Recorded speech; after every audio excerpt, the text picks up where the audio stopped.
మచ్చా ఏమైందిరా? రూమ్ నుంచి బయటికి రావట్లేదు, ఫోన్ చేస్తే ఫోన్ లిఫ్ట్ చేయవు, నాతో కూడా సరిగ్గా మాట్లాడలేదురా. అరే ఎన్ని రోజులు ఉంటాయి ఇంకా? జరిగిందని తెలుసుకొని బాధపడతావు. అదేం లేదురా, నేనేం చేస్తున్నానో నాకే అర్థమవుతా లేదు. నా లోపల అన్నీ కన్ఫ్యూజన్సే. నేను అలసిపోయారా?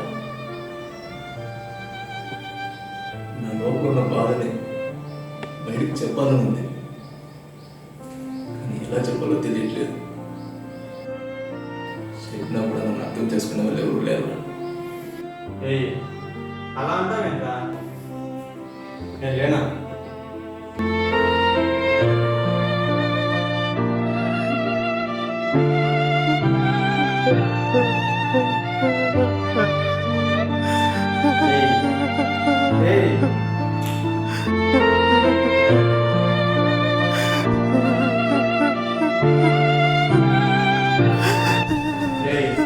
నేనున్నారా? ఏదైనా చూసుకున్నా.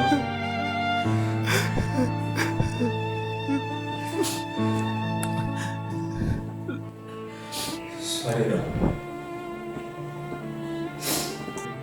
నేను ఇలా చూస్తుంటే నాకే ఒకలాగుందిరా. నీ గురించి నీకు అర్థం అవ్వట్లేదురా. వేరేరా. WhatsApp message. ఎవరో సురేష్ అంటరా, నువ్వు పంపించిన ప్రాజెక్ట్ వాళ్ళకి బాగా నచ్చిందంట, కానీ company outside money reject చేస్తుందంటరా. రిజెక్షన్స్ నాకేం కొత్త ఏం కాదు కదా, థ్యాంక్స్ అని చెప్పు. బట్ ఫ్యూచర్లో నువ్వు డెఫినెట్ సక్సెస్ అవుతావని చెప్తున్నారా.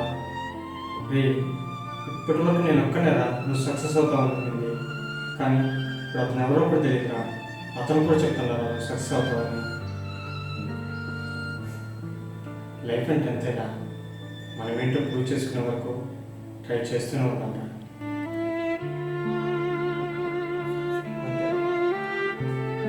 కొన్నిసార్లు ఏడ్ చేస్తేనే మనసు ప్రశాంతంగా ఉంటుంది.